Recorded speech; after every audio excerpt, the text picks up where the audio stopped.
হইয়া দূরে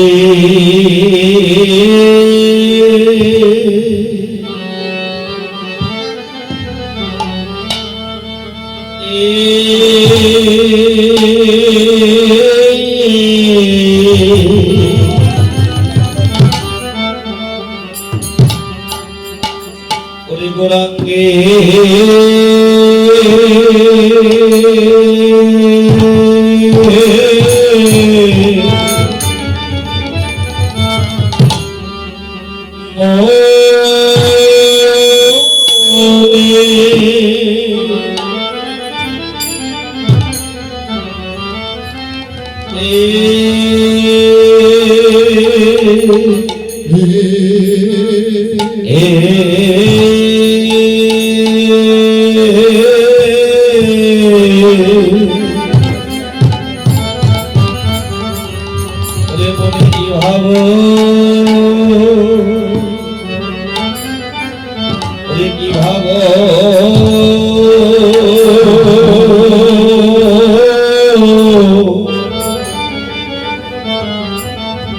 কিভাবে উঠি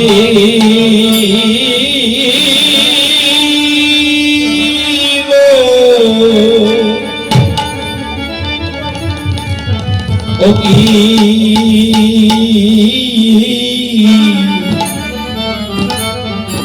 আহামরি ও কি আহামরি ও কি আহা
কি ভাবো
আয় রে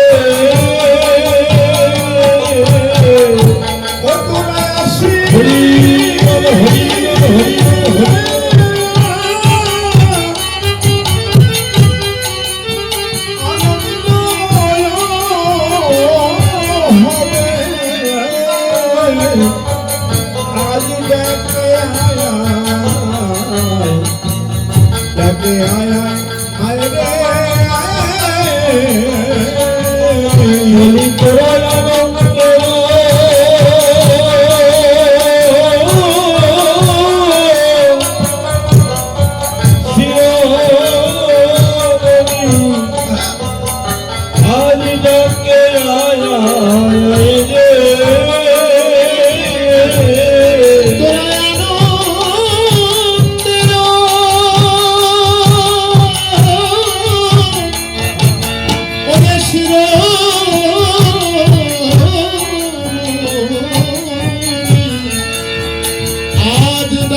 হরি গৌরমের সাধনে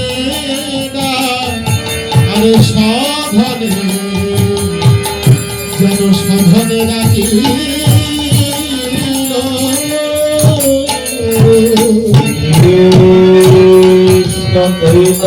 বলিয়া ধরে বলিয়া ঝারে আর ভক্তে না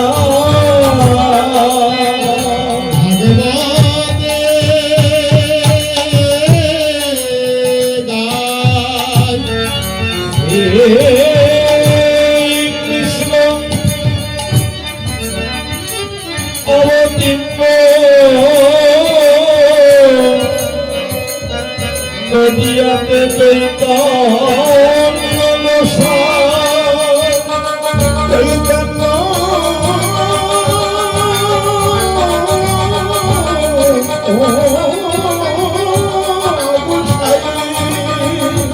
যারা দেখে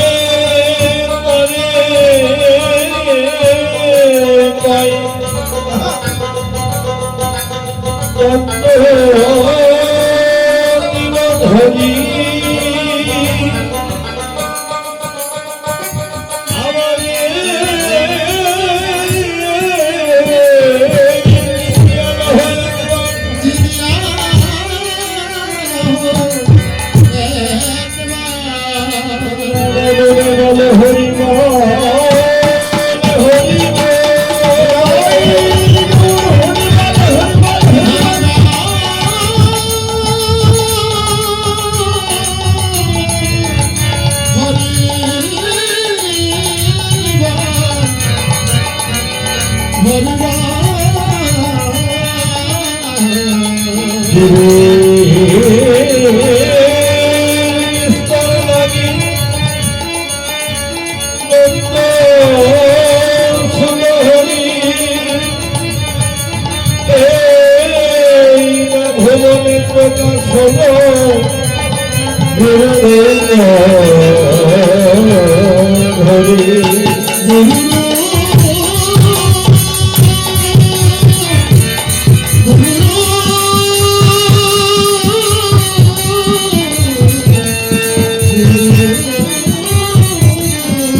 আমার দয়া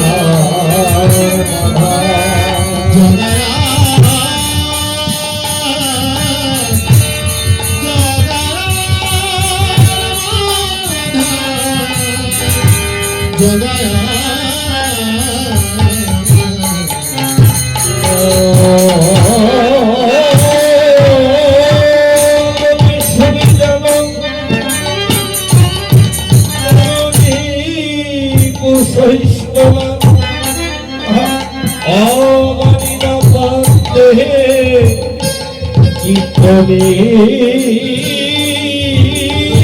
সদা হরি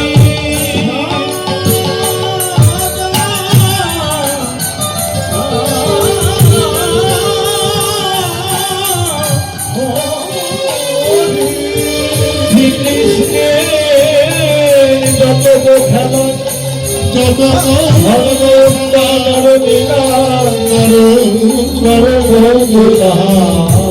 স্বরূপ প্রথমে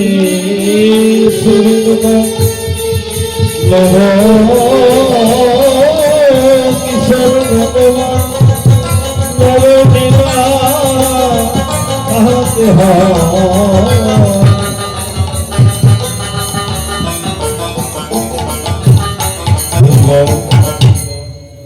কৃষ্ণের যত কথা সর্বোত্তম নরলীলা অনাদি আদি গোবিন্দ হরে কৃষ্ণ অনাদি আদি গোবিন্দ তিনি সর্বকারণের কারণ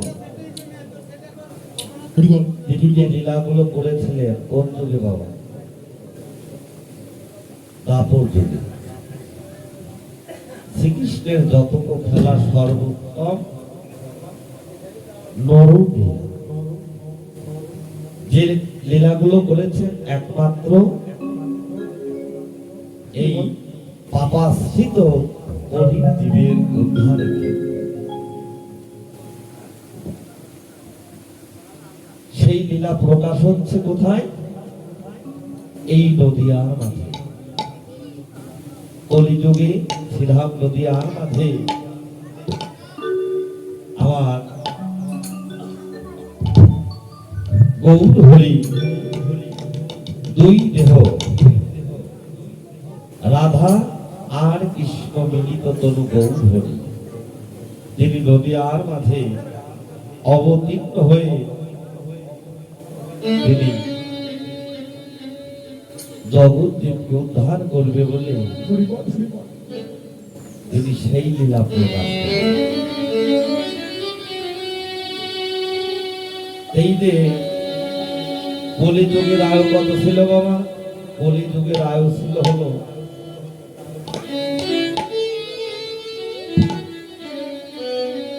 17,28,000 বছর।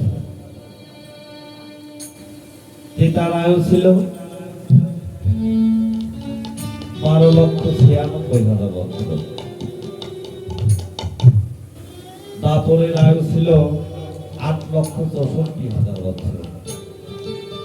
কলিযুগের আয়ু ছিল হলো 4,32,000 বছর।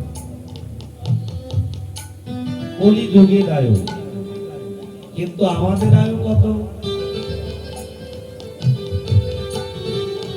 এই কলির জীবের আয়ু হলো 40 থেকে 60, এর মধ্যেই সীমাবদ্ধ নাকি? জীবের নিস্তার লাগে নন্দ সুত হরি ভবনে প্রকাশ হলো গুরু রূপধর। যিনি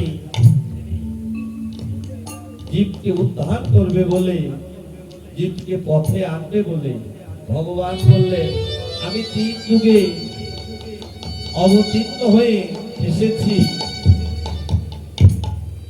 অস্ত্র দিয়ে।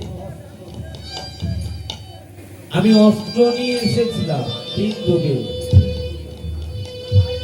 কিন্তু এই কলিযুগে নিরস্ত্র অস্ত্রবিহীন আমি ভোল কর্তার হরি আমার প্রেম দিয়ে আমি জীবকে উদ্ধার করি। তাই তো আদুরে গোরাঙ্গের মনে কি ভাব উঠিল, অমনি ধবলি সাতটি বলে গৌর আমার সবনে ডাকতে লাগলে। আজ এই মাত্র যেখানে হয় স্বামী বৈষ্ণবের আগমন, সেটাই হয় নব নব বৃন্দাবন। আর যখন এক জায়গায় আমার সাধুগুরু বৈষ্ণব বসে বাবা, তখন কিন্তু আমার সেই পূর্বের লীলার কথা মনে পড়ে যায়।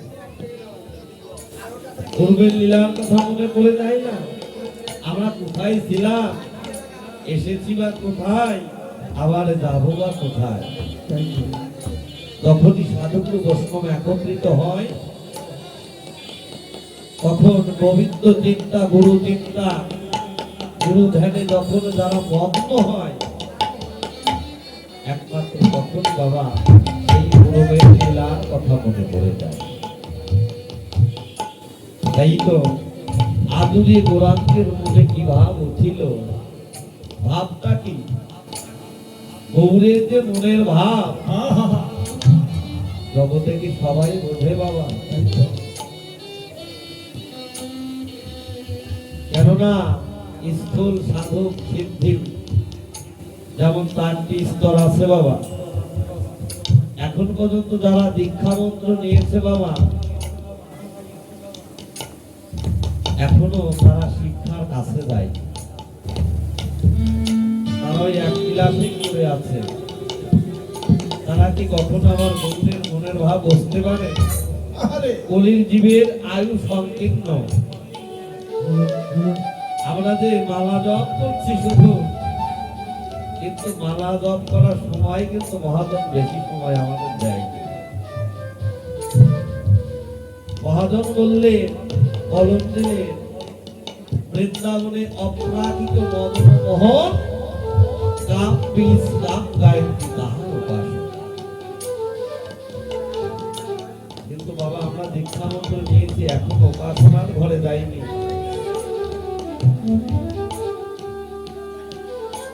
তাহলে কি সেই বাবা সেই কাম বীজ কাম গায়ত্রী তার উপাসক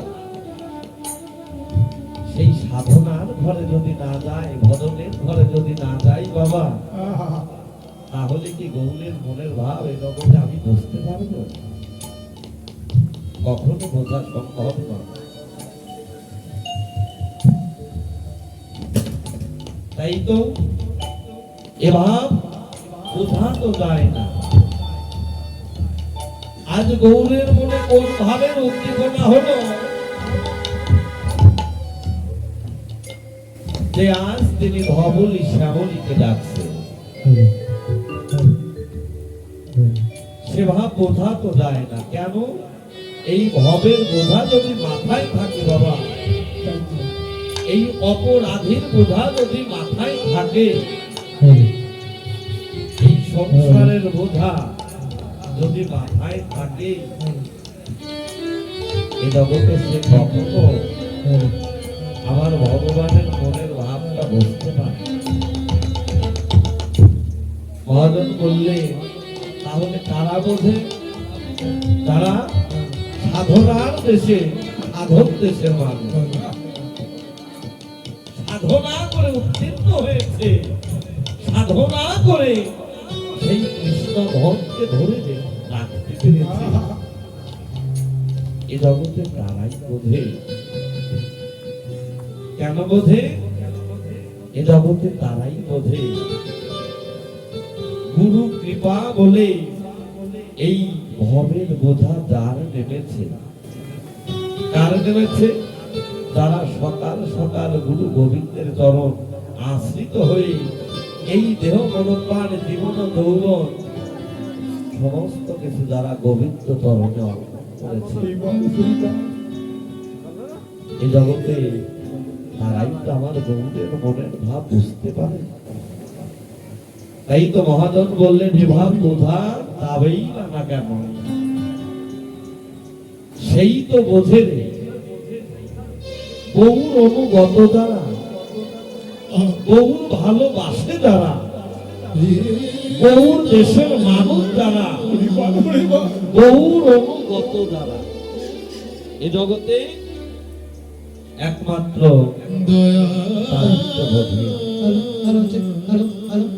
তারা বুঝতে পেরে বললেন আজ গৌরের মনে কোন ভাবের উদ্দীপনা হলো যে তিনি ধবলি শ্যামলীকে ডাকছে।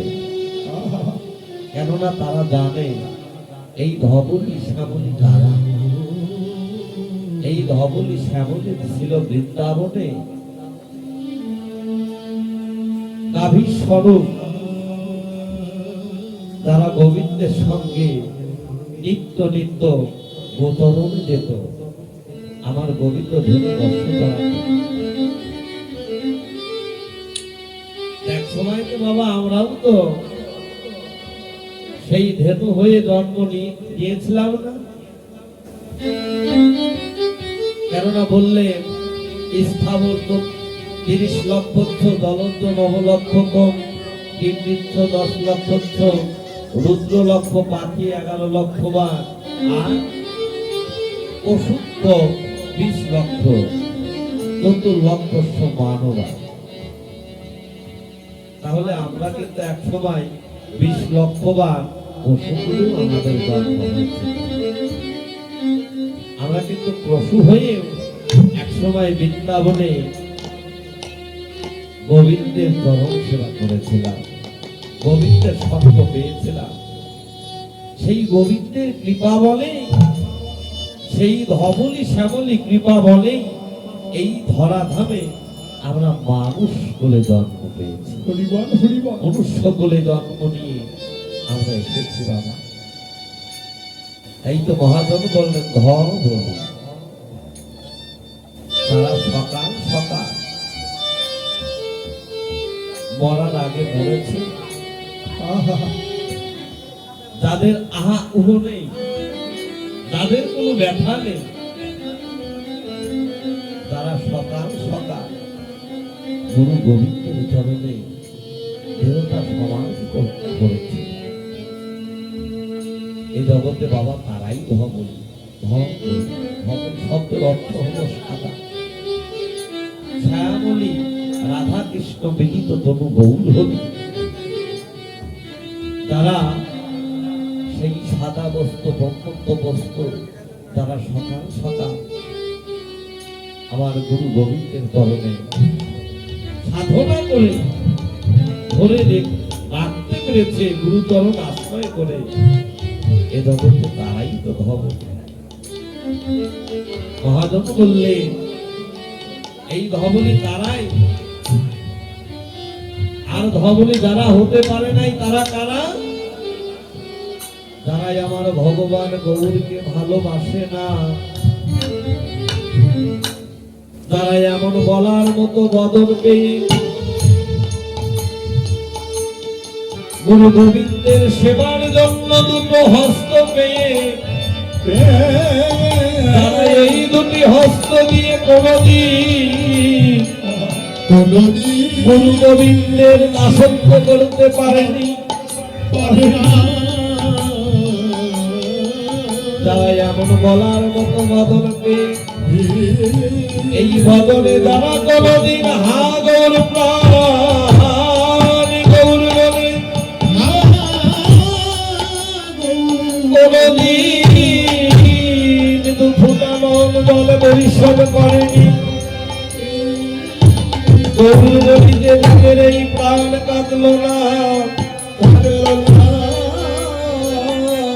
তারা আমার গৌরকে ভালোবাসলো না। এ জগতে তারা কি কখনো গৌরের চরণ লাভ করতে পারে? তাই তো মহাজন বললে এ জগতে যারাই আমার গৌরকে ভালোবাসতে পারে, নদীয়ার কিংবা পুরুষ কিংবা নারী, যারা এই হৃদয় মন্দিরের কপাটের দরজা খুলে দিয়ে যারা ডাকার মতো ডাকিতে পারে, যারা বলিতে পারে হে দয়াময়, হে ভগবান গৌর হরি, আমার কৃপা আছে আর আমি তোমায় কৃপা দিয়ে কি দিয়ে ডাকবো? তোমার ওই নাতুল করুণে দেবার মতো আমার কিছু নেই। কেননা আমার যা ছিল আমি কর্ম দোষে এই মায়ার সংসারে হাবুডুবু খেয়ে মায়াই পেতে আমি সবই হারিয়ে ফেলেছি। আমার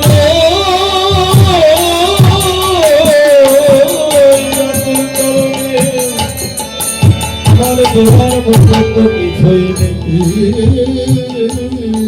তাই তো হে প্রভু আমার এই মৌনের দুফোঁটা মৌন গঙ্গা জল আর এই হস্ত দ্বারা একটা পুষ্প আমি তোমার তরুণে অর্পণ করলাম তোমার ওই তরুণের দাস বলে হে ভগবানের গৌর হরি আমি যে জনমের মতো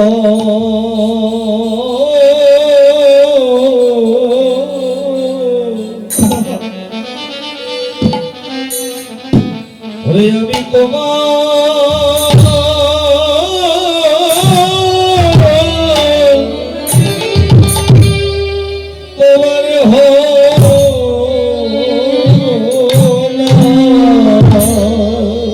হে গৌর হরি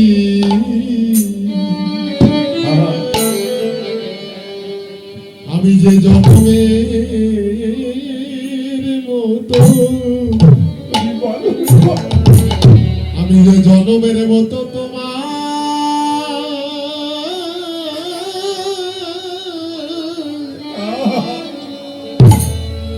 আমি তোমার হলাম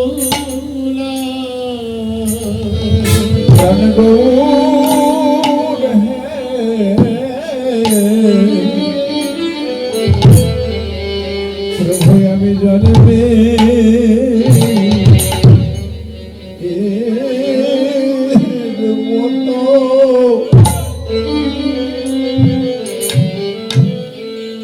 আমি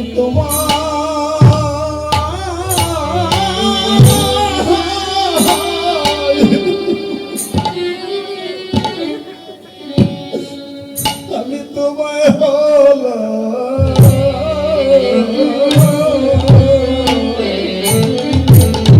হে গৌর হরি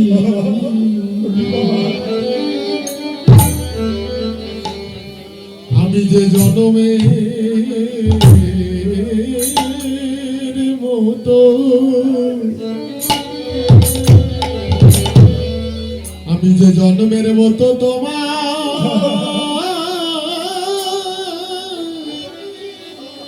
আমি তোমার আমি মহাপাপী বলে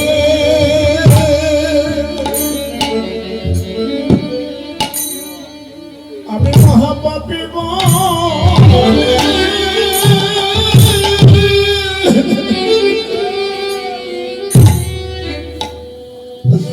প্রভু তুমি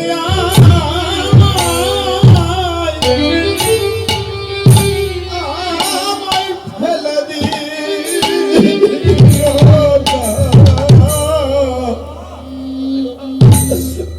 প্রভু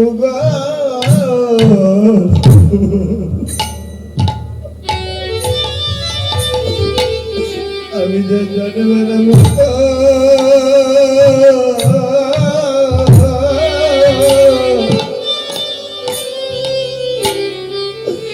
আমি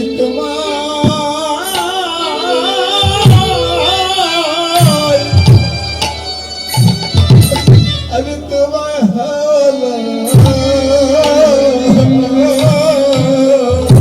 আমি যে মহাপাপী বলে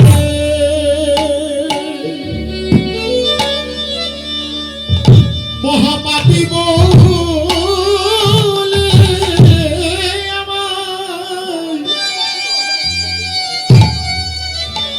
ওরে ফেলে দিও না প্রাণ গৌর হে আমি যে জন্মের মতো ওগো তোমার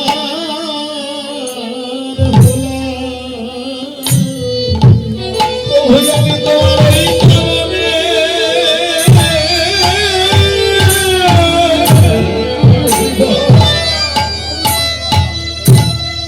আমি যে তোমার ওই চরণে,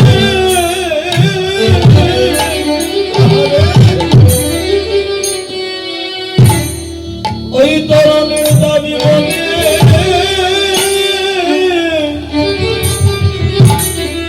তুমি আমায় ফেলে দিও না প্রাণে ঘোর হে। আমি যে জনমের মতো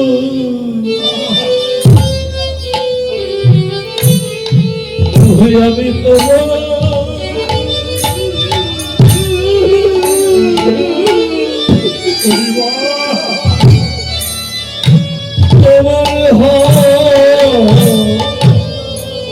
তোমার ওই চরণে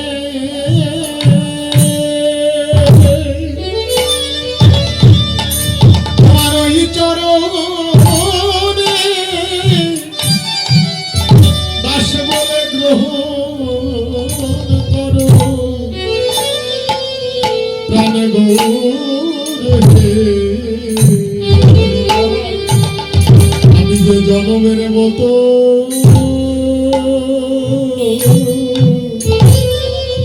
তোমার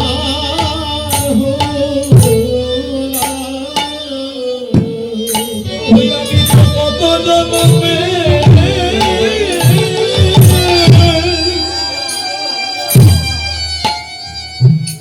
আমি যে কত জন্মে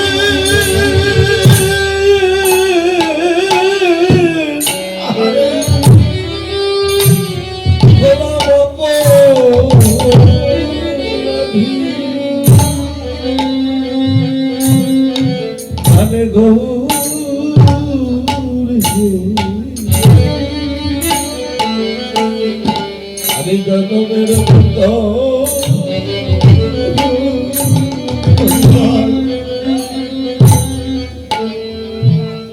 আমি তোমার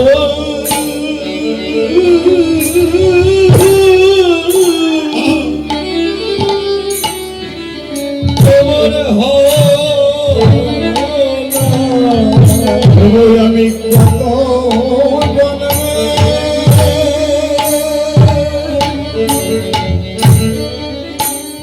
প্রভু আমি কত জানবে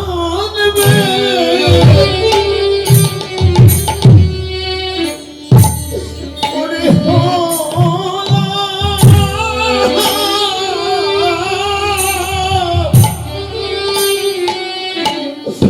আমি হোলা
আমি যে জনমের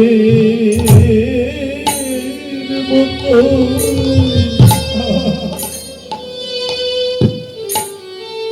তোমার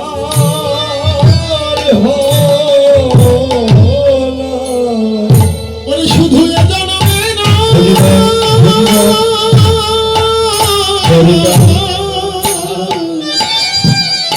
ও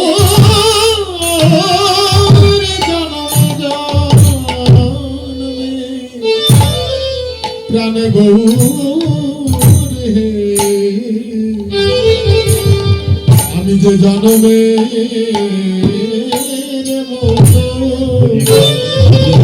জনমের মতো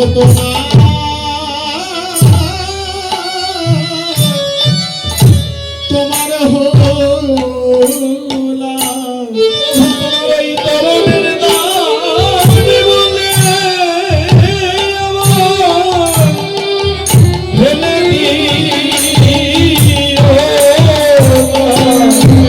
শুধু জন্মে জন্মে জন্মে দাস বলে হরি হরি হরি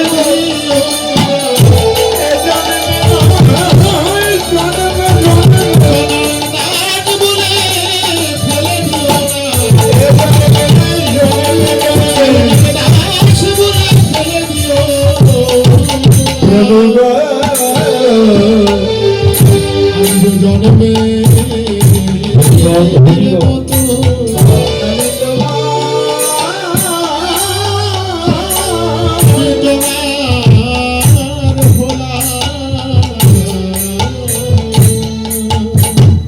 দেখেন আর করুণা বলে এমন দেবের দুর্লভ জন্ম পেলাম। এই মানব জন্ম মনুষ্য জন্ম পাওয়ার আগে যখন ৩০ লক্ষ বার গাছপাতা গোলমাল নদী তরুলতা হিসাবে যখন যোগ যোগ ধরে বাবা আমার পর্বতে দাঁড়িয়েছিলাম, আর কত কেঁদেছিলাম হে দয়াময়, আর কত ঝড়, আর কত রোদ, আর কত আঘাত আমার এই দেহে আমি সইব। আমি যে তোমার আঘাত, তোমার কষ্ট আমি যে কিছুতেই সইতে পারছি না।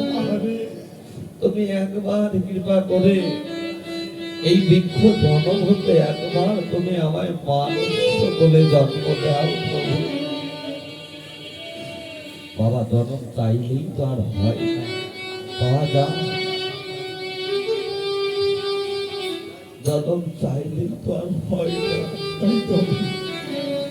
কত ঝড় বাতাসে আমার এই দেহের অঙ্গ প্রত্যঙ্গ ছিন্ন বিচ্ছিন্ন হয়ে ছিটে ছিটে চলে গিয়েছে। কত দুঃখ কত কষ্ট পেয়ে প্রভুর কাছে কেঁদে কেঁদে বলেছিলাম হে প্রভু তোমার কি কিঞ্চিত কৃপা হয় না আমার প্রতি? আমি আর কত কষ্ট করব, আর কত দুঃখ পাবো। হে দয়াময় তুমি একটি বার আমায় মানব করে জন্ম দাও। কিন্তু জন্ম চাইলেই তার হয় না বাবা। তখন কেঁদে কেঁদে বলেছিলাম হে প্রভু তুমি আমায় মানুষ বলে জন্ম নাই বা দিলে তাতে দুঃখ নেই, তুমি আমার এই বৃক্ষ বলেই জন্ম দাও। কিন্তু কোথায় যে পথে নিত্য নিত্য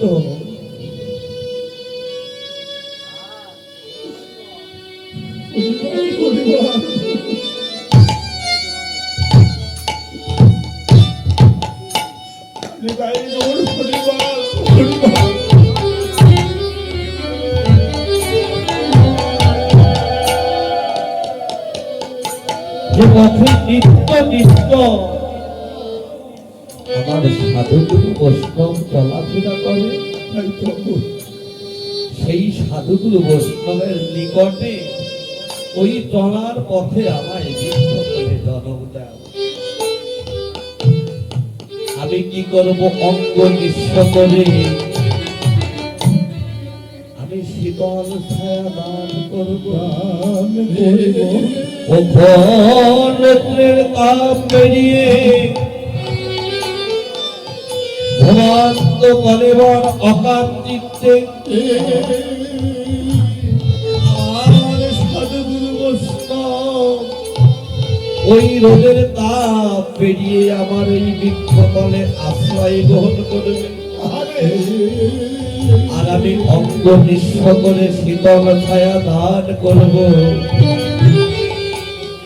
আমার সাধুগুরু বৈষ্ণবের অঙ্গ জোড়ায় যাবে, অঙ্গ শীতল হয়ে যাবে। তখন আমি ওই বৈষ্ণবের বদনে শুনব সেই হরি নামের ধ্বনি হরি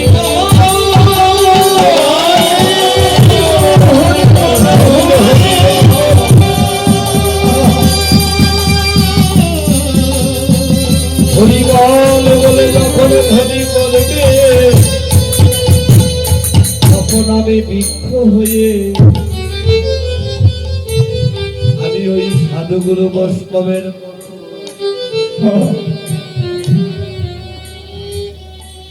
সাধুগুরু বৈষ্ণবের পরশ আমি আমার অঙ্গে ধারণ করি। সেদিন হে প্রভু আমার এই বৃক্ষ জন্ম আমি সেদিন ধন্য করিব। কেননা সাধুগুরু বৈষ্ণবের পরশ বড়ই সরস, যদি লাগে পাপীর গায় কোটি কোটি জন্মে পাপ তার বদল হয়ে যায়, দুর্বল হয়ে যায়। যেদিন ওই সাধুগুরু বৈষ্ণবের পরশ আমার এই পাপী অঙ্গে লাগলো, ওই বড় বড় বৃক্ষ হতে আমার জন্ম হলো তুলসী বৃক্ষ। যেদিন এই তুলসী পত্র গোবিন্দের চরণে লাগলো, যেদিন এই তুলসী পত্র গোবিন্দের ভোগে লাগলো, সেদিন হতে আমার এই বৃক্ষ জন্মটা ধন্য হলো। এইভাবে বাবা ৮০ লক্ষ বার দেখেন, যারা জলের গীত, পায়খানার গীত, সেই গীত বলেও কিন্তু বাবা ১০ লক্ষ বার জগৎ হয়েছিল। তারাও সদা সর্বক্ষণ ওই গীতগুলো বলছে, হে প্রভু কবে তোমার ভক্তের পরশ পাবো, কবে তোমার ভক্তের পরশ পাবো। এক গ্রামে বাবা একজন পাঠক ছিল, ভাগবত পাঠ করে। তার 2টি ছেলে ছিল। তিনি গ্রামে গ্রামে ভাগবত পাঠ করতেন। ওনার খুব নাম যশ, উনি খুব সাধক একজন মানুষ। তা হঠাৎ একদিন বাবা ওই বৈষ্ণব পাঠক বৈষ্ণবে ল্যাট্রিনে গিয়ে তার মৃত্যু হলো। এইভাবে যখন পিতার মৃত্যু হয়ে গেল, ওই 2 ছেলে তখন আর বৈষ্ণব সাধুগুরু বৈষ্ণবকে দেখতে পারত না। আর এই তো আমার বাবা, আমার পিতা তো কোনোদিন কুপথে চলাফেরা করে নাই, অসৎ পথে চলাফেরা করে নাই। আমার বাবা তো একজন বৈষ্ণব ছিলেন, উনি ভাগবত আলোচনা করতেন, উনি কৃষ্ণ কথা বলতেন। কিন্তু আমার পিতার কেন আজ এইভাবে মৃত্যু হলো? উনি তো একজন ভালো মানুষ ছিলেন। এইভাবে বাবা 2-3 বছর হয়ে যায়, যেখানেই ভাগবত পাঠ হয়, যেখানেই সাধু সঙ্গ হয়, ওই 2টি ছেলে গিয়ে ওই বৈষ্ণবের বাজারে বসে, ওই ভাগবত পাঠকের কাছে বলে, বৈষ্ণব বাবা, কেননা এই বৈষ্ণব সঙ্গ আমার ভালো লাগে না। তবু আপনারা তো মহাবৈষ্ণব, আপনাদের কাছে আমার একটি জানার বাসনা। জানার বাসনাটা কি? আমার পিতার কেন এমন ভাবে মৃত্যু হলো, ল্যাট্রিন করে মৃত্যু হলো? যেখানেই যায় সেখানেই ওই পাঠকরা বলে কি, দেখো বাবা, তোমার বাবার বা কি কর্ম ছিল, আর বা তার কি পাপ ছিল, আমরা কেমন করে বলবো? কেমন করে তোমার বাবার ওই ল্যাট্রিন করে মৃত্যু হলো? আমরা এইভাবে বাবা 3টি বছর পেরিয়ে যায়। ওই ছেলে দুইটি মনে মনে ভাবলেন, তাহলে যেখানে পাহাড় পর্বত বনে জঙ্গলে সাধু সন্ন্যাসী ধ্যান করে যুগ যুগ ধরে, সেই সন্ন্যাসীদের কাছে যাব, সেই ধ্যান করে যারা, আমি তাদের কাছে গিয়ে আমি জানবো আমার পিতার কেমন এভাবে মৃত্যু হলো।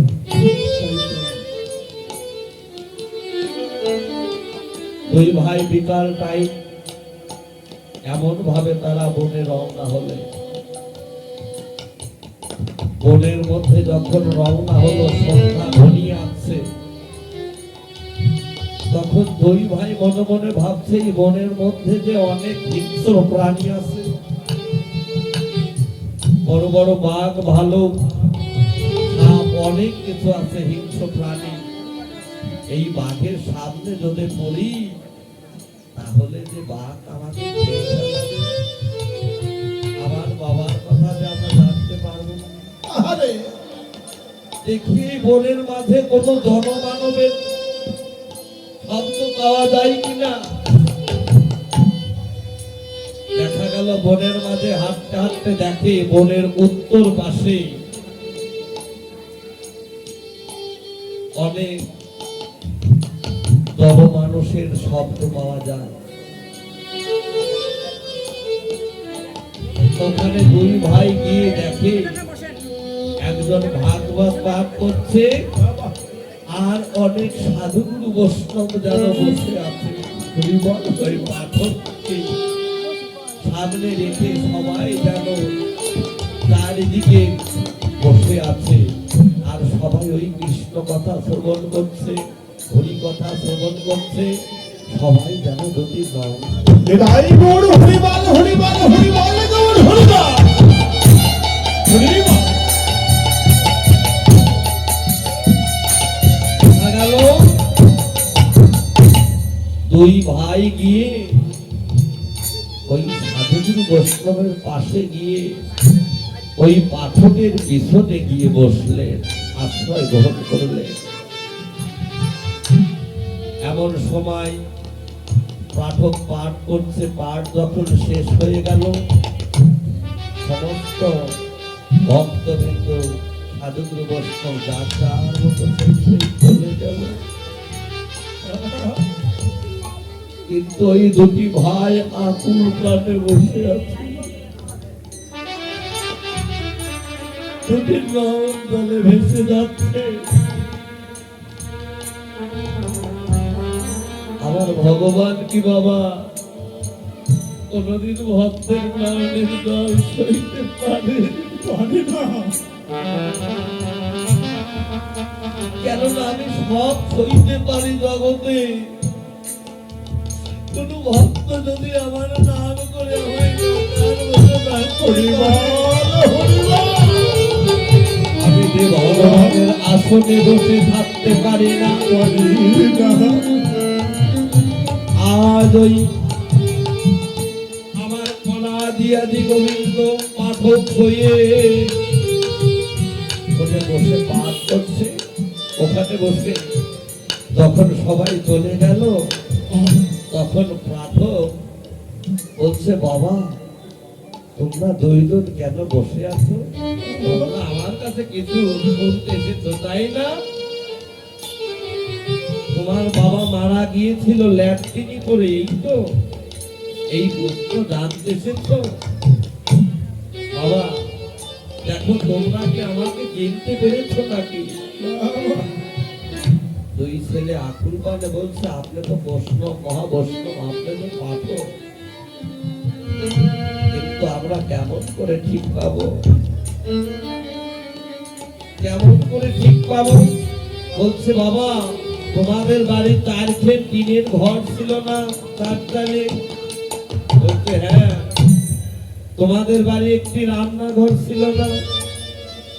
তোমাদের বাড়ি একটি সাদা কালো আর একটি লাল রঙের গরু ছিল না, গাভী ছিল না?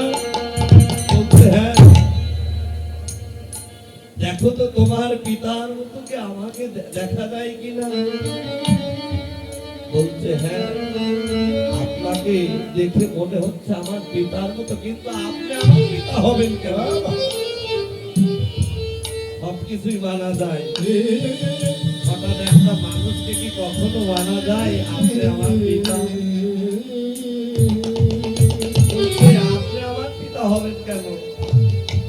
বলছে দেখো বাবা, তোমার বাবার বাম বাউনের দিকে একটি তিলে একটি তিল ছিল, ছিল না? বলছে হ্যাঁ, আমার বাবার বাম বাউনে একটি তিলে ছিল। দেখো তো আমার বাউনে আছে কিনা? বলছে হ্যাঁ, আপনার তাও আছে, কিন্তু আপনি যদি আমাদের পিতাই হয়ে থাকে তাহলে বলুন, হে পিতা, আপনার কেন ওই ল্যাট্রিনে পড়ে আপনার মৃত্যু হবে? আরে দয়া বলছে বাবা, ওই ল্যাট্রিনে পড়ে মৃত্যু হয়েছিল, আমার কোনো পাপ ছিল না, আমার কোনো অপরাধ ছিল না, এই কারণে আমার মৃত্যু হয়নি। আমি যখন জল খরচ করে আসবো তখন দেখি ভাগবতে বলে আছে কীট ডুবে 10 লক্ষ বার। ওই 10 লক্ষ কীট তারা আমার দিকে চেয়ে বলছে, হে বৈষ্ণব ঠাকুর, হে বৈষ্ণব ঠাকুর, একবার আপনার পরম দিয়ে তোমার পরম ধরে পরম দিয়ে ভক্ত করো। তখন বাবাই আমি ওই ল্যাট্রিনে পড়ে প্রাণ ত্যাগ করি, আবার পরশ পেয়ে এই যে যারা দেখছো, যারা ভাগবত পাঠ শ্রবণ করছে, এই 10 লক্ষ কি এদের ভাগবত গুলি জন্ম হয়েছে, আমি ভাগবত পাঠ করছি, ওরা সবাই ভাগবত গুলি জন্ম নিয়ে পাঠ শ্রবণ করে ওরা সবাই উদ্ধার হয়ে গিয়েছে। সাধুগুরু বসবেন এই জগতে দেখবেন অনেক মানুষ যারা ভক্ত অনেক ভাবে মৃত্যু হয়, আমরা অনেকেই সমালোচনা করি, উনি যে একজন সাধু মানুষ ছিল, উনি যে একজন বৈষ্ণব মানুষ ছিল, ওনার কি এভাবে মৃত্যু হলো কেন? জন্ম হোক যথা তথা, কর্ম হোক ভালো। এই জগতে যদি কর্ম তার ভালো হয় বাবা, মৃত্যু যেমনই হোক ওটা কোনো কিছু না। এই তো হে সাধুগুরু বৈষ্ণব, এ জগতে একমাত্র যারা ভক্ত, আমার ভগবানের শুদ্ধ ভক্ত বাবা, তারা কোনোদিন বলে না আমি ভক্ত, আমি সাধু, আমি বৈষ্ণব। কেননা পূর্ব জন্মে আছে যার সাধু সংস্কার, দেখিতে শুনিতে হয় বৈষ্ণব। বাবা যদি পূর্ব জন্মের স্বীকৃতি থাকে, আগে এ জগতে সেই বৈষ্ণব চিনিবার উপায় একমাত্র তার বদন দেখলে যায় রে কিনা, ভেতরে কৃষ্ণ ভক্তি আছে কিনা, আসে তার বদন দেখলে যায় রে।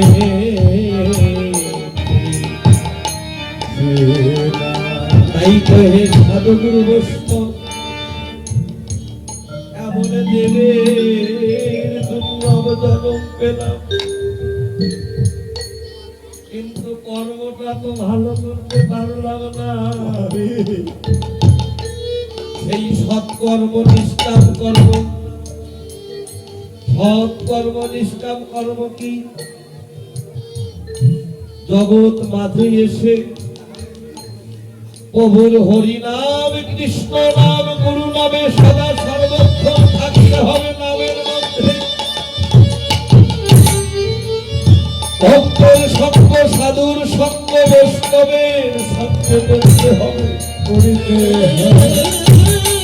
কিন্তু এই দেহ পেয়ে, এমন ভজনের যোগ্য দেহ পেয়ে, এই দেহ দ্বারা কোনদিন বৈষ্ণবের সেবাই হলো না, সেবা হলো না।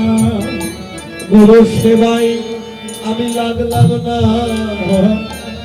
আমি কেমন করে ওই ভগবানের ভাব বুঝতে পারব?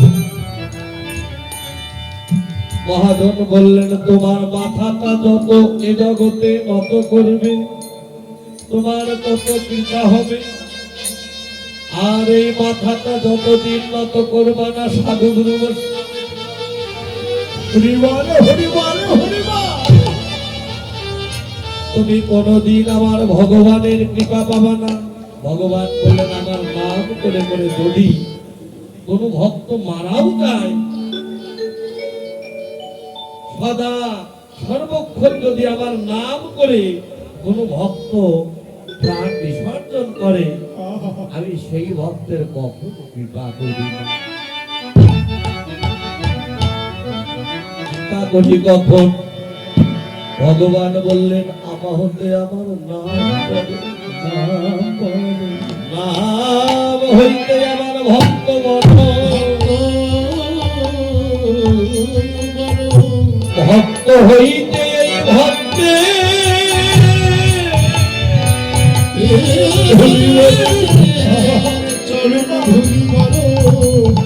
সাধু সঙ্গ, সাধু সঙ্গ সর্বশাস্ত্রে পাই।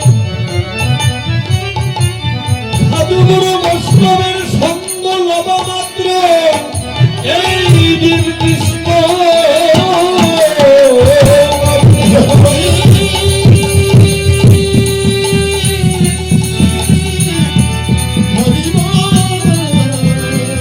এরবতে যদি কোনো ভক্ত আমার নাম করে আমার বৈষ্ণবের চরণ ধরে লুটিয়ে পড়ে বলতে পারে, হে বৈষ্ণব, আমি হয়তো কত জন্মের অপরাধী, তোমরা মহাপাপী বলে আমায় ফেলে দিও না। হে বৈষ্ণব, তোমরা দাও দাও ভক্ত তোমাদের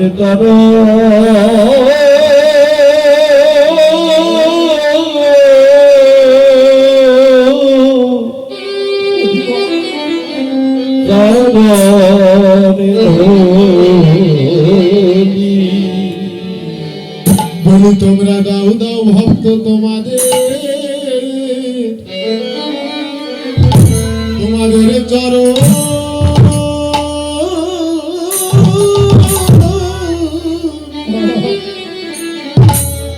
তোমাদের চরণ ধুলি তোমরা দাও দাও ভক্ত তোমাদের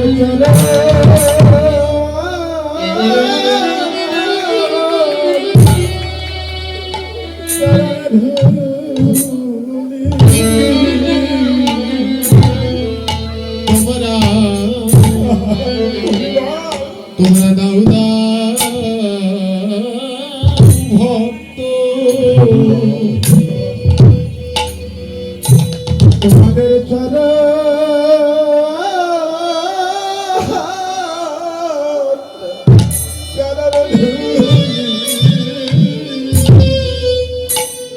তোমাদের ধোলার মধ্যে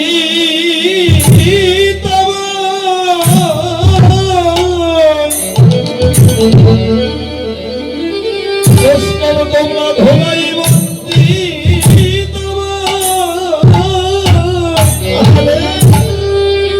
আমাই করো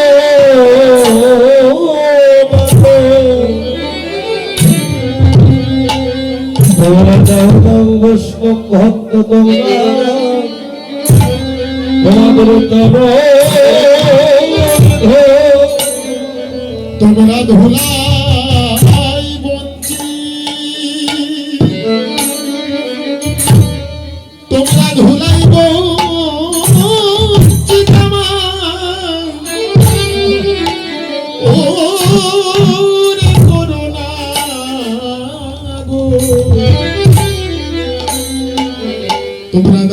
বৈষ্ণব ভক্ত তোমাদের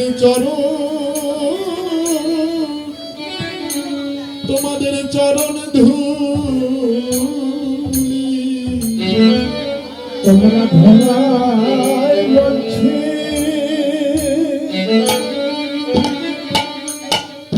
তোমরা ধরায় বলছি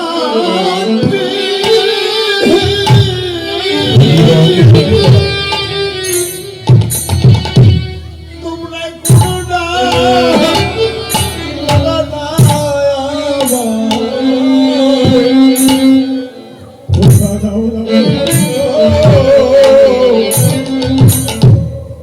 তোমাদের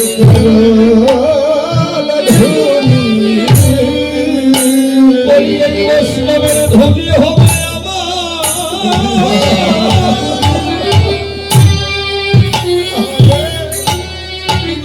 বৈষ্ণবের ধুলি হবে সেদিন ওই ভব পারে করি তোমরা দাও দাও তোমাদের এই বৈষ্ণবের ধুলি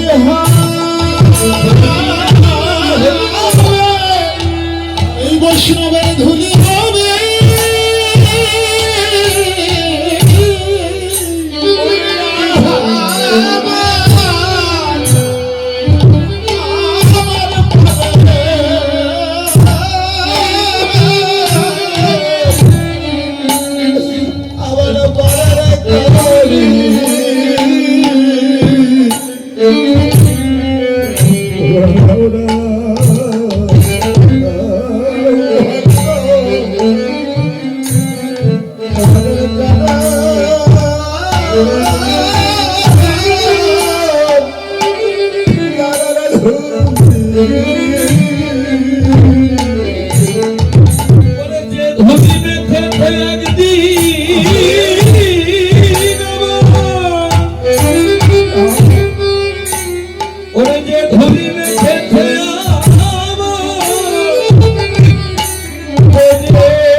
তোমরা দাও দাও তোমাদের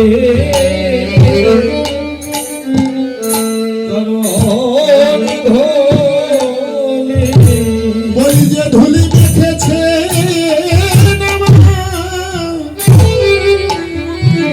বলি যে ধুলি মেখেছে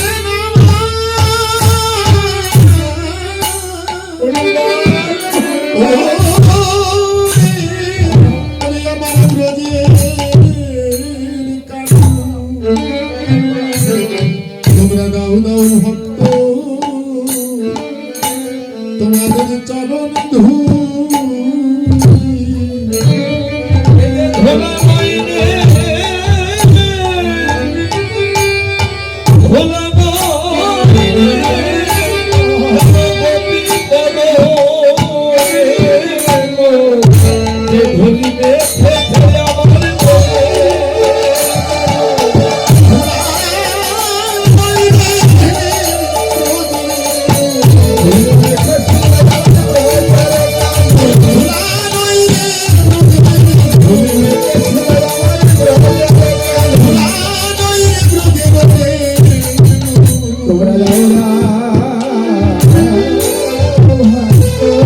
তোমাদের চরণ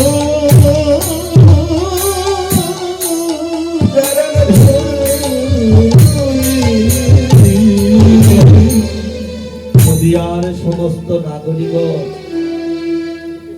আজ ভগবানকে দর্শন করে বলছে আহারে যারা আমার ভগবানকে কোনোদিন ভালোবাসলো না, যারা ডাকার মতো বদল পেয়ে এই বদলকে কোনোদিন হাত উপান গৌরবে ডাকলো না, আজ আমার ভগবান গৌরহরি আজ তাদেরকেও ডাকছে। যারা ভালোবাসে আমার ভগবানকে, আমার ভগবান আজ তাদের ডাকতে পারে, তাই না? কিন্তু যারা কোনোদিন আমার ভগবানকে ভালোবাসে না, ভগবান বলতে যাদের কোনোদিন এই প্রাণ কাঁদল না, আজ আমার ভগবান তাদেরকেও ডাকছে।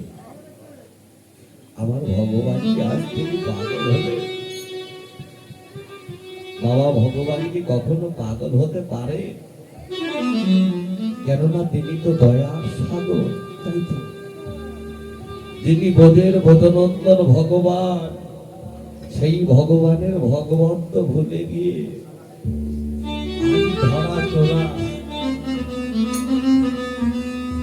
আজ ধরা তোরা মোহনবাসী গলাঞ্জলি দিয়ে বোধ হতে নদী আইলেন। তাদের কারণ একমাত্র এই কলির জীবের কারণ।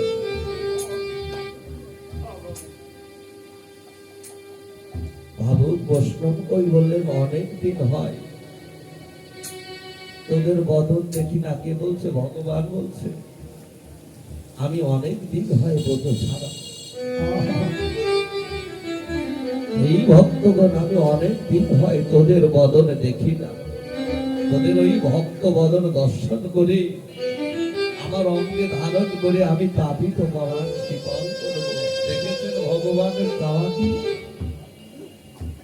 যদি ভক্তরাই ভগবানকে ভালোবাসে না,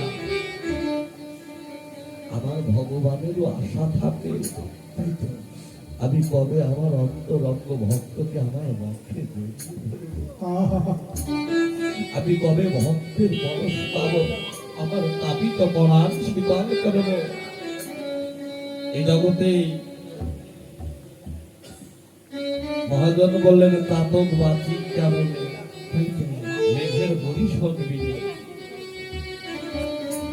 মহাজন বললেন মেঘাচ্ছন্ন দিন কবু নহে দিন, কৃষ্ণ ভক্তের সঙ্গবিহীন।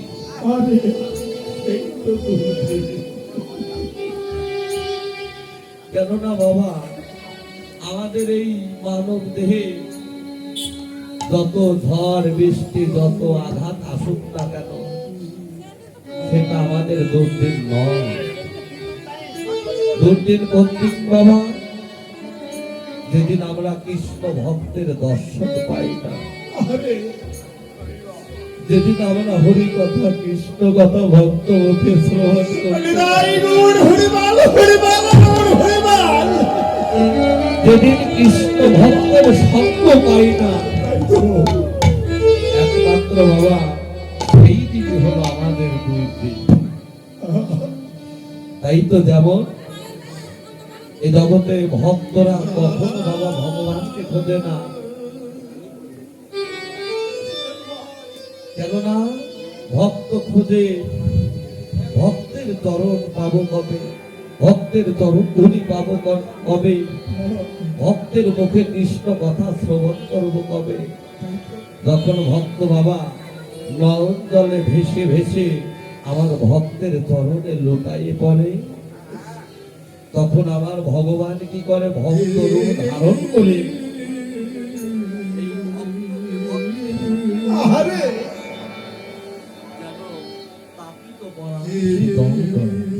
সেদিন কি হয় বাবা? ভক্ত ভগবানের মিলন। ভক্ত যত সাধনা করে, উপাসনা করে, ভজন করে, ভক্ত যত সাধনার নৌকায় উঠতে পারবে, আমার ভগবান তত কৃপা করে, করুণা করে, তত উপর থেকে নামতে থাকে। ভক্ত যত ওঠে, ভগবান তত নামে। তখনই হয় বাবা ভক্ত ভগবানের মিলন। তাই তো অনেক দিন বলতে কতদিন, প্রায় 5,500 বছর আগের কথা। শ্রীরাম বৃন্দাবনে আচার্য সাংস্কৃতিক কেন্দ্রের পুরুষ ভগবান শ্রীকৃষ্ণ রাধারীণ সুধিবার লাগি 514 বছর গৌর রূপে সচিবায় রত্নগর্ভে জন্ম লভিয়া, সেই পুরমের লীলার কথা মনে করে আজ আমার ভগবান গৌর হরি সেই সিংহাবেন ভগলি শ্যামলীকে ডাকছে। কেমন করে? সিংহাবেন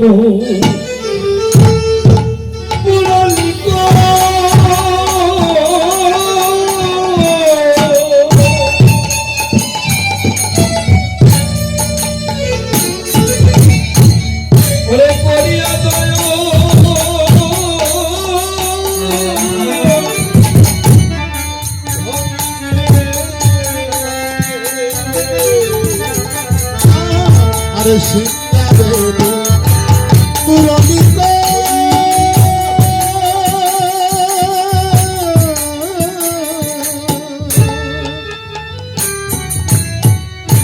আরে করিয়া জয় ধনী রে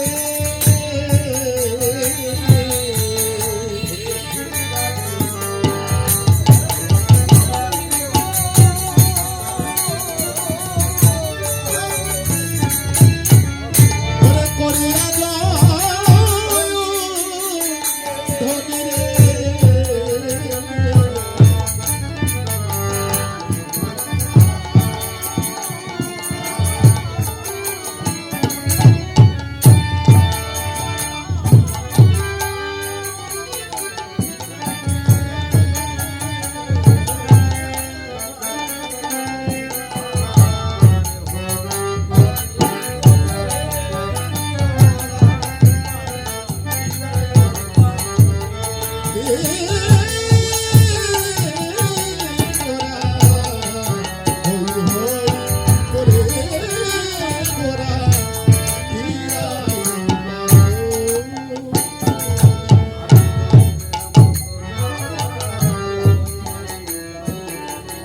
জন্মের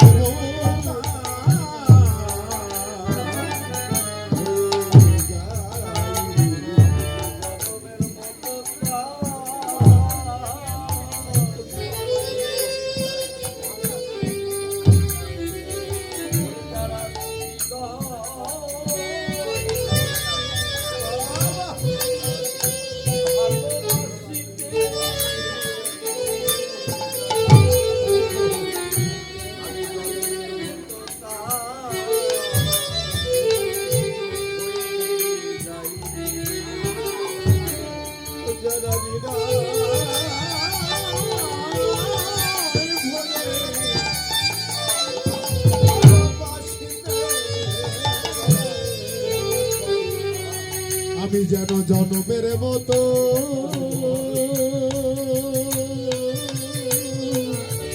তার হয়ে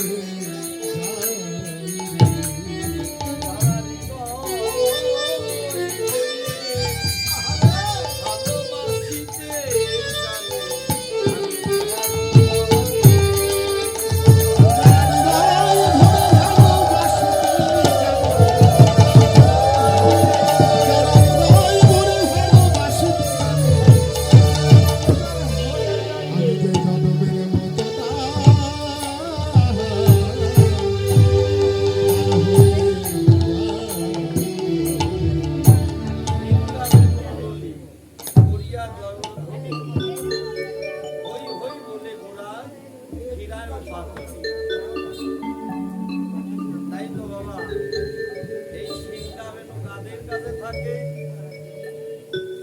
এ জগতে যারা সাধু সন্ন্যাস সেই সাধু সন্ন্যাসীদের কাছে বাবা সেই সিংহা থাকে সিংহা বেনু মুরলি বেনু মানে কি বাবা বেনু মানে হলো বাঁশি বাঁশি কয় প্রকার তিন বাঁশি হলো তিন প্রকার আজ বসতে পারছে কি বেনু আর বংশী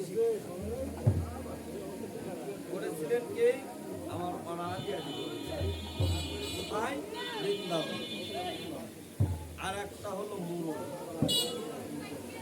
সেই মুরলী বাজার নাই আজকের আসে এই হলো সিংহা বেনু মুরলী দেখবেন যেখানে সাধুগুরু বৈষ্ণব এক জায়গায় সবাই আসে তখন যখন হরি কথা কৃষ্ণ কথা হয় তখন দেখবেন সন্ন্যাসী যারা তাদের কাছে কিন্তু বাবা সেই সিংহা থাকে সিংহার শব্দ করে আর আমার সাধুগুরু বৈষ্ণব কি করে বদনে হরিবল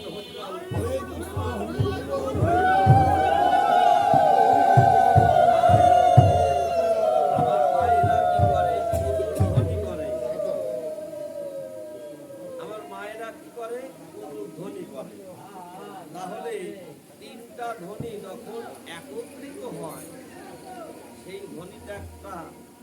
আকারের ধ্বনি হয় না, সেই ধ্বনিটা হয় জয় জয়। সেই জয় জয় ধ্বনিটা যখন হয় বাবা, এখানে কখনো অমঙ্গলের ছায়া প্রবেশ করতে পারে না। যেখানে ওই জয় জয় ধ্বনিটা হয় সেখানেই এই জীবের মঙ্গল। তাই তো সিংহা বেনু মুরলি করিয়া জয় ধ্বনি, হই হই বলে গোড়া নিরায় হোক পাতনি। হই হই ভগবান বললেন যে আমার হয় আমি তার হই, যে আমার না হয় আমি তার হই না। হই হই বলে গোড়া নিরায় ও পাতনি। পাতনি মানে কি? পাতনি মানে হলো পাঁচজনে ইনি নিতাই গৌর শিবার অদ্বৈত গদাধর। এর এক নাম পাতনি, আর এক পাতনি মানে সময় বা দণ্ড, আর এক পাতনি মানে হলো বৃন্দাবনের ধেনু তরানো লাঠি। বৃন্দাবনের ধেনু তরানো লাঠি, তার এক নাম পাতনি। তা সেই লাঠিতেই নদিয়ার মাঝে নেই বাবা, নদিয়ার মাঝে আছে। সেই লাঠি ছিল হই হই হই হই। গোবিন্দ যখন বৃন্দাবনে ভূতরণ খেলা খেলতেন, ধেনু বর্ষ নিয়ে ওই লাঠি দিয়ে করতেন হই হই হই হই, ধেনু বর্ষগুলো ফিরাত। কিন্তু সেই লাঠি তো এই শ্রীধাম নদিয়ার মাঝে নাই, আছে। মহাজন বললে সে লাঠি আছে। কেমন করে? এ জগতে আমার সাধু বৈষ্ণব যারা তারাই জানে সেই লাঠি বাবা আমাদের।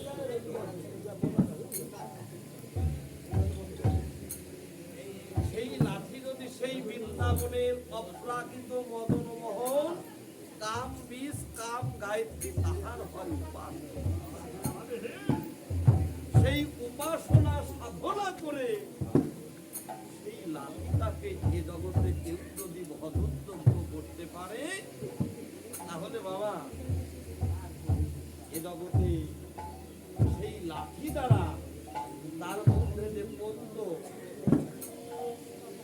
ষড়রিপু, ষড়রিপুর তাড়না যদি আমার মধ্যে থাকে বাবা, এখানে কীর্তন শুনতে এসেছি, আমার যদি রিপুর তাড়না থাকে, আমার মন বলতে আহারে আমি কি এখানে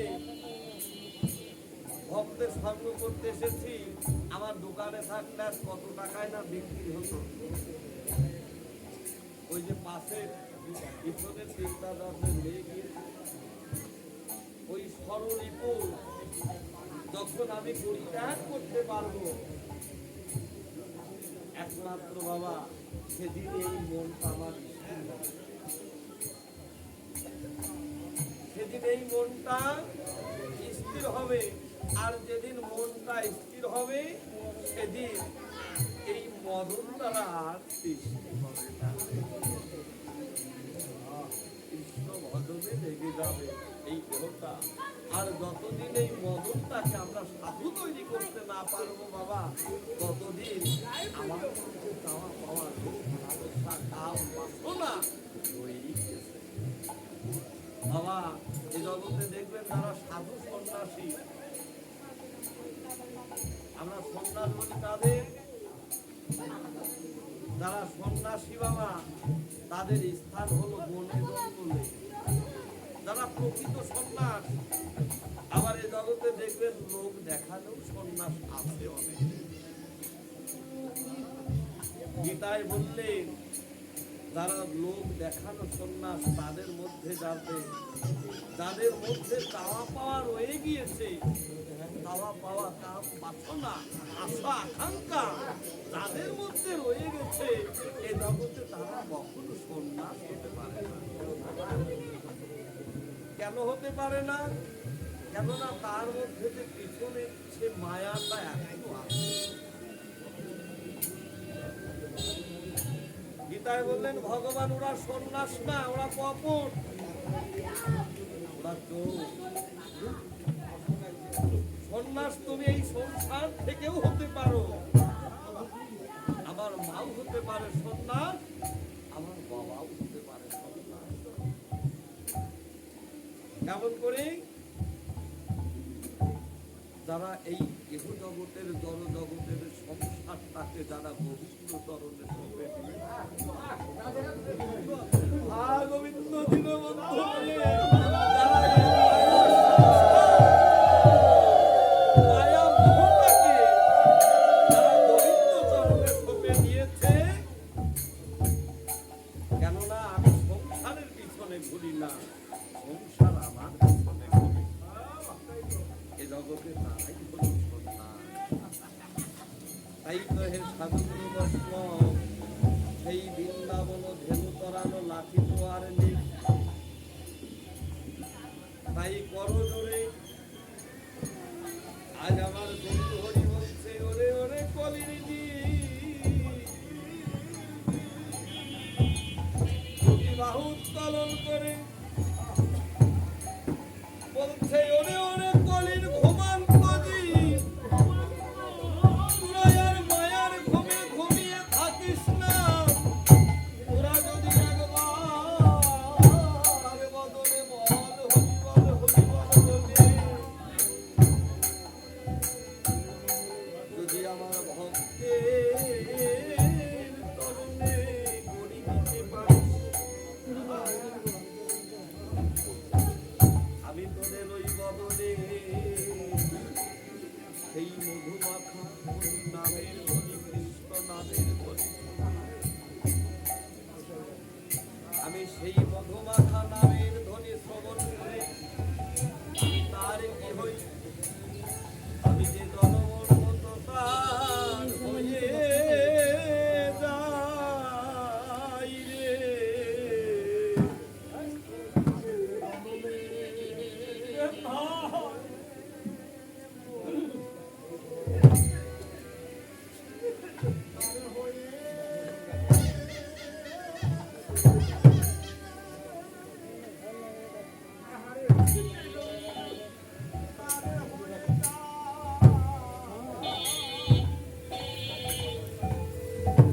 এভাবে যে নামা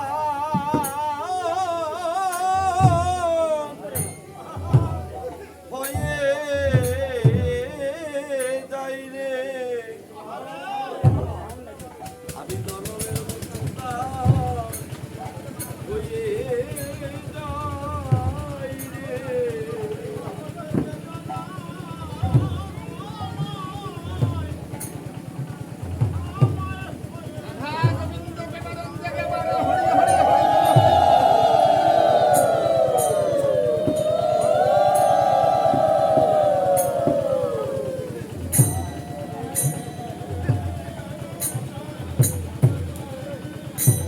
ওরে তার মুখে হরি,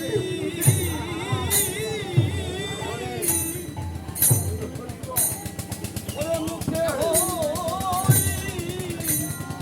হরি নামের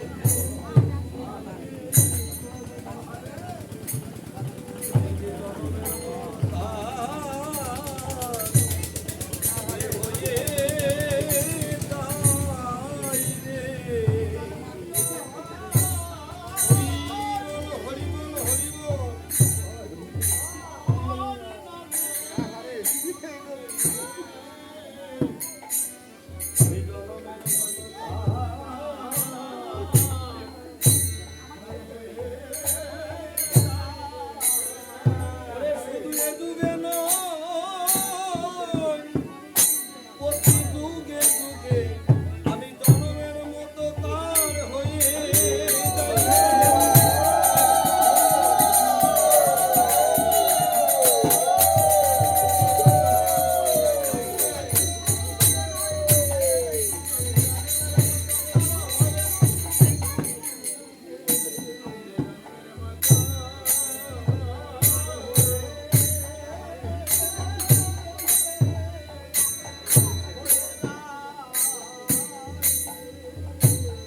একমাত্র তার বদনে মুখে হরি নামের বলে আমি তার কি না হই,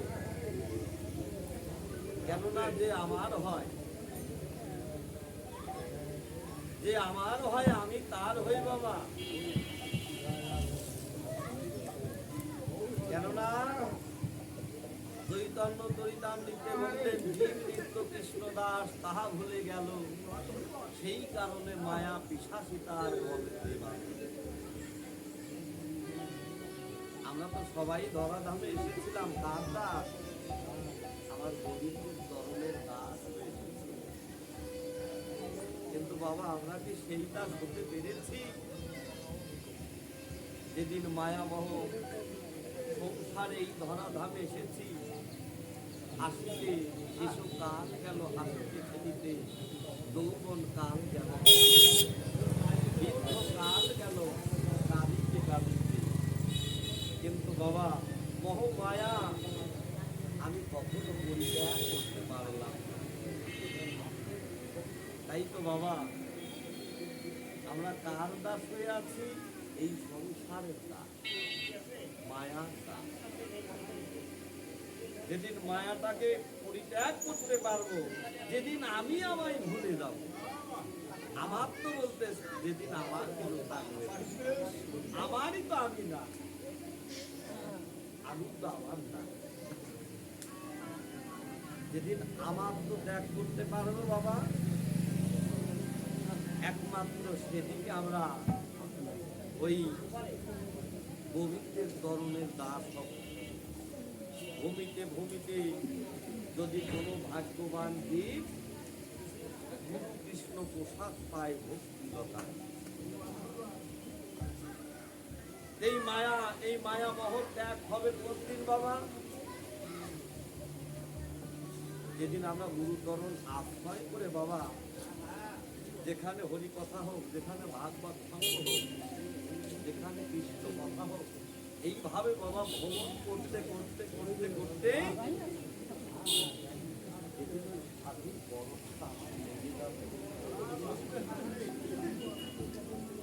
সেদিন বাবা ওই মায়াটা দূরীভূত হয়ে যাবে। আর সেদিন কি হবে? এই দেহের সেই ভক্তিলতা বীজ, সেই ভক্তিলতা বীজ জন্ম নেবে। আর যেদিন ভক্তিলতা বীজ জন্ম নেবে বাবা, সেদিন এই দেহ সেবায় লেগে যাবে, সাধু বৈষ্ণবের সেবায় লেগে যাবে। আর যেদিন লাগবে সেদিন হচ্ছে আমার এই মানব জন্মটা হবে। তাহলে যদি না হয় বাবা, হবে আশা যাওয়াই হলো না। তাই তো আজ আমার গৌর হরি বললেন, যেজন আমার হয় আমি তার হই, যে আমার না হয় আমি তার কোনোদিন হই না। ভগবান বললেন যে আমার না হয় আমি তার হই না, কিন্তু তার আমার কাছে আসতেই হবে, এটাই সত্য। গীতায় বললেন সর্বধর্ম পরিত্যাজ্যং মামেকং শরণং ব্রজ অহং সর্বপাপভ্যো মোক্ষায়। এখনো সময় আছে। সকল ধর্ম তোমাকে ধর্ম পরিত্যাগ করতে বলেনি, তোমাকে কি করতে বলেছে? তোমার এই মানব দেহটাতে 10টা ইন্দ্র 6টি রিপুতে করতে। সেই 10 ইন্দ্র 6টি রিপুকে তুমি যদি জয় করে আমার চরণে সকাল সকাল আত্মসমর্পণ করতে পারো, আমি তোমায় সকাল সকাল ওই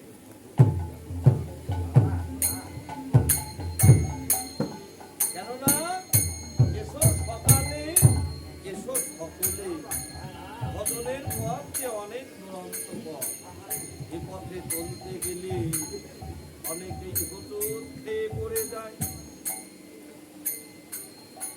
আবার যদি কেউ গুরু কৃপা বলে,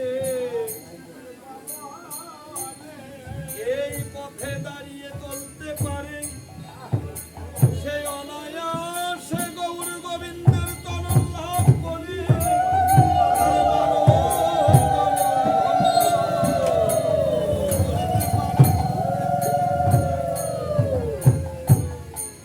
কেননা যেদিন যে রূপে আছি আমি সেই রূপেই তোমার জন্য প্রস্তুত। তুমি যে রূপে আমার কাছে আসবে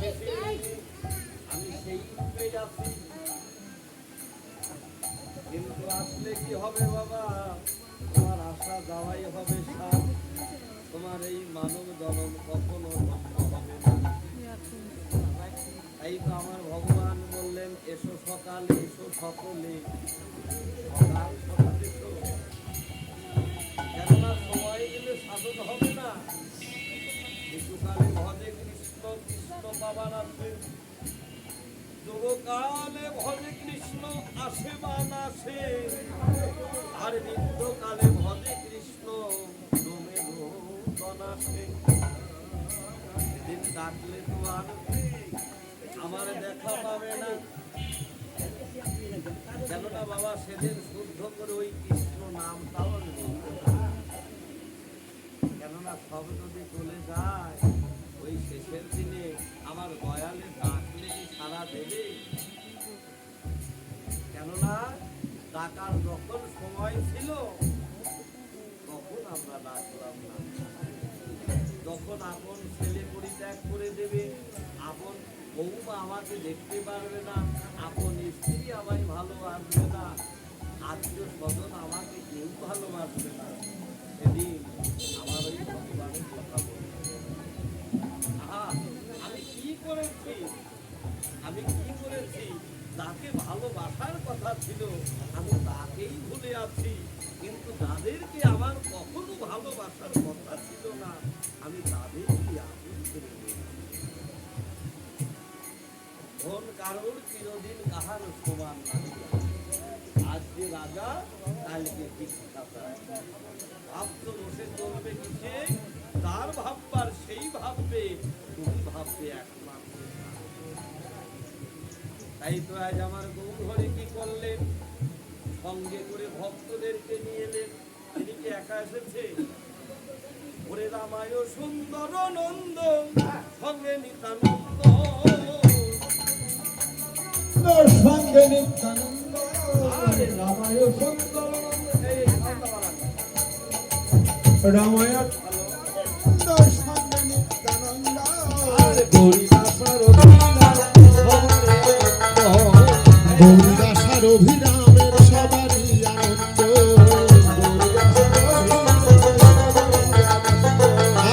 গৌরীদাসার অভিরামের সবারই আনন্দ, তাদের আনন্দ আর আনন্দ আর ধরে না রে, আনন্দ আর ভরে না রে, আনন্দ আর ধরে না রে, আনন্দিতে গৌরবে আনন্দ আর ধরে না রে, আনন্দ ঘরে ঘরে আনন্দ ধরে না রে, আনন্দ ঘরে ঘরে আনন্দ ধরে না রে, আপন গৃহে